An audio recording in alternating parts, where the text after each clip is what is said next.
اللهم إنا نسألك في يوم الجمعة عفوا يكفينا وعافية تغنينا ومقاما في الفردوس يعلينا ورحمة ومغفرة لنا ولوالدينا وللمسلمين.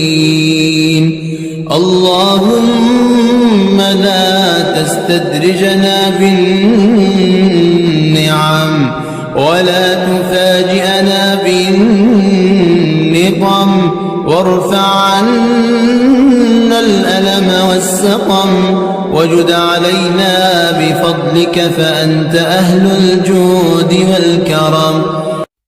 اللهم إنا نسألك في يوم الجمعة أن تمسح عنا أوجاعنا وتنور ظلماتنا